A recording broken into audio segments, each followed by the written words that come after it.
Ya, assalamualaikum warahmatullahi wabarakatuh. Ibu akan memberikan penjelasan ya, gambaran bagaimana cara kalian mengerjakan soal-soal yang telah Ibu berikan. Yang pertama dari agenda kerja pimpinan. Di sini ada soal ya. Di sini ada soal mengenai agenda kerja pimpinan. Nah, di sini ada 5 kegiatan yang perlu kalian susun menjadi sebuah agenda kerja. Namun, di lembar selanjutnya kalian juga harus perhatikan di situ ada memo ya, ada 2 buah memo. Nah, memo ini nantinya juga kalian masukkan ke dalam agenda kerja pimpinan ya. Jadi nanti urutan tanggalnya antara soal tadi yang 5 tadi dengan memo ini diurutkan sesuai dengan tanggal. Kemudian selain itu di memo yang kedua ada pesan dari pimpinan bahwa akan mengunjungi beberapa perusahaan cabang di Surabaya tanggal 6 November 2019. Karena sudah lewat waktunya. Kalian bisa ganti di sini sesuai dengan tahun sekarang. Berarti tahun sekarang tahun 2021 kalian ganti keberangkatan tanggal 6 November 2021 untuk mencari tiket penerbangannya. Jadi di agenda itu tetap tulisannya 6 November 2019 akan pergi ke Surabaya. Kemudian tiket penerbangannya nanti kalian cari untuk tahun 2021 karena tidak mungkin mencari tiket penerbangan yang waktunya sudah terlewatkan seperti itu. Itu untuk agenda kerja pimpinan. Ya. Agenda kerja pimpinan, bagaimana Ibu formatnya? Formatnya itu seperti ini ya. Jadi ada agenda kegiatan pimpinan, kemudian nama perusahaannya, kemudian bulannya. Dan di sini ada beberapa kolom, 1, 2, 3, 4, 5, 6 kolom ya. Ada nomor, hari, tanggal, waktu kegiatan, tempat, dan juga keterangan. Jangan lupa ya, jangan lupa nanti kalian membubuhkan tanda tangan ya bahwa ini dibuat ini salah ya, ini bukan 28 Februari. Jadi agenda kerja pimpinan itu dibuat sebelum pimpinan melakukan kegiatan. Jadi misalnya di sini kegiatannya Februari, berarti tanggalnya adalah tanggal Januari ya. Jadi bisa di 1 Februari ya, bisa di 1 Februari atau di 31 Januari. Yang penting belum masuk ke kegiatan yang akan dilakukan oleh pimpinan. Oke, itu yang pertama mengenai agenda kerja pimpinan. Kemudian yang kedua itu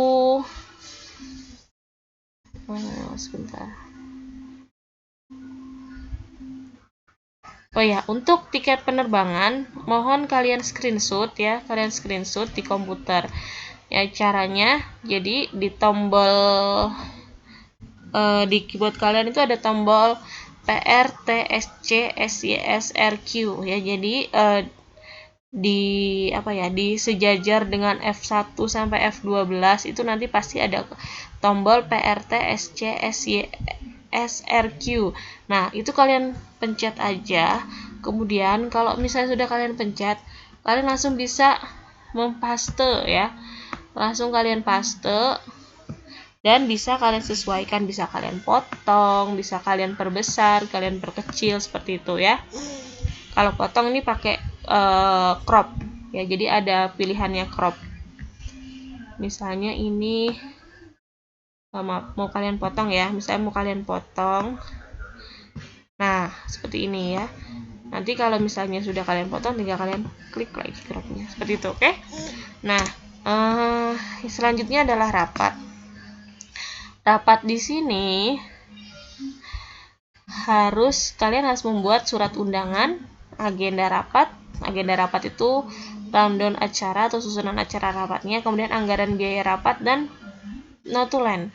Kalau surat undangan Ibu rasa kalian sudah bisa, agenda rapat juga kalian sudah bisa ya. Jadi ada misalnya jam 7 itu pembukaan. kemudian jam berapa itu sambutan atau apa gitu, sampai pada penutup.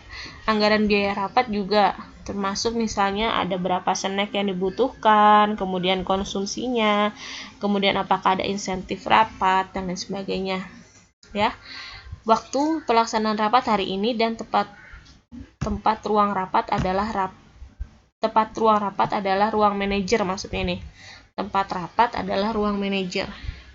Jadi tanggalnya bisa kalian sesuaikan ketika kalian membuat tugas ini. Nah, kemudian ada notula rapat.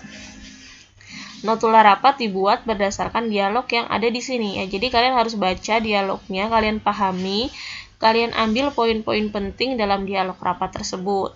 Nanti kalau sudah jadi, kalian maksudnya sudah kalian tangkap apa sih inti dari rapat itu, kalian bikin formatnya dalam notula ini. Nah, di sini ada notula, kemudian bawahnya itu judul rapatnya apa ya.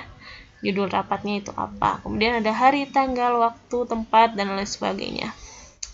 Kalian buat, kemudian setelah selesai langsung kalian print. Dan untuk notula ini boleh lebih dari 1 lembar ya. Dan yang terakhir di soal itu adalah kas kecil. Nah, perlu diperhatikan juga untuk kas kecil ini, Ibu sudah pernah memberikan beberapa soal untuk kas kecil. Yang pertama, di sini ada saldo tanggal 31 Agustus sebesar 150.000. Nah, berarti nanti di penerimaan itu paling atas adalah saldo kas kecil. Ya. Saldo kas kecil. Kemudian di sini data transaksi pengeluaran. Hanya ada satu soalnya ya. Jadi hanya ada satu soal yang berupa uraian seperti ini.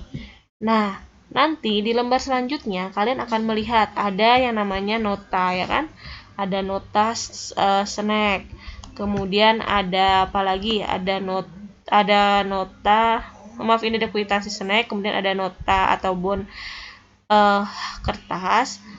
Kemudian ada fotokopi juga. Nah, ini yang dinamakan bukti transaksi. Jadi, kalau kemarin Ibu menjelaskan pengeluaran itu berdasarkan uraian seperti ini kan namanya uraian ya.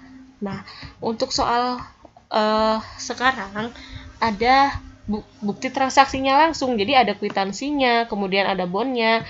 Nanti tinggal kalian menuliskannya sesuai dengan informasi yang ada di kwitansi ataupun ada di bon tersebut ya. Jadi ini kan ada nih tanggalnya 24 September, kemudian diterima dari siapa. Berarti kalau diterima dari kita berarti kita membayar ya. Membayar pesanan 20 box snack sebesar Rp250.000. Begitu juga dengan transaksi-transaksi yang lainnya. Ya. Ada kwitansi, ada bon ya kan. Nah, kemudian di sini ada yang namanya form tarik tunai. Nah, form tarik tunai itu ya ditarik oleh sekretaris pada tanggal 1 September 2019.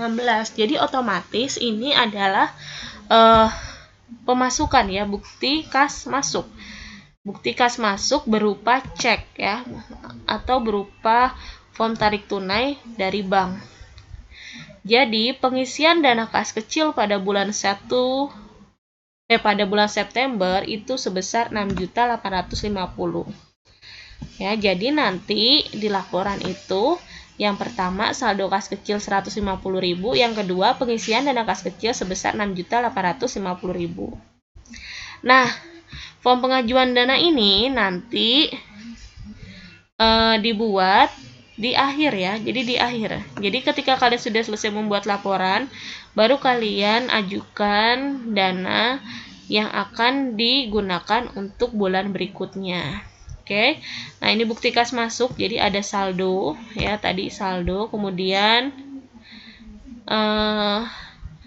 ada bukti ada saldo, kemudian ada pengisian kembali dana kas kecil ya. Dan bukti kas keluar juga nanti ditulis sesuai dengan kwitansi, cek maupun soal uraian yang ada di lembar sebelumnya. Nah, kemudian petty cash voucher. Jadi tadi kan ada uraian ya, ada uraian itu dia tidak memiliki bukti transaksi.